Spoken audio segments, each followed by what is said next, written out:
You guys, come with me to McDonald's. They have the snack wraps back in stock and I need to try them. Look at the line, it's actually so long. All right, you guys, I got them both, the ranch and the spicy. I'm gonna start off with the spicy, and as y'all know, I cannot tolerate spice at all. Hopefully it's not that bad. Fingers crossed.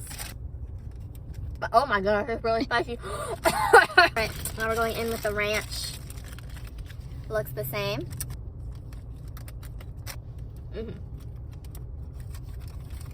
Okay guys, this one is so much better, way less spicy, and I love the flavor. It's so good. Get the ranch.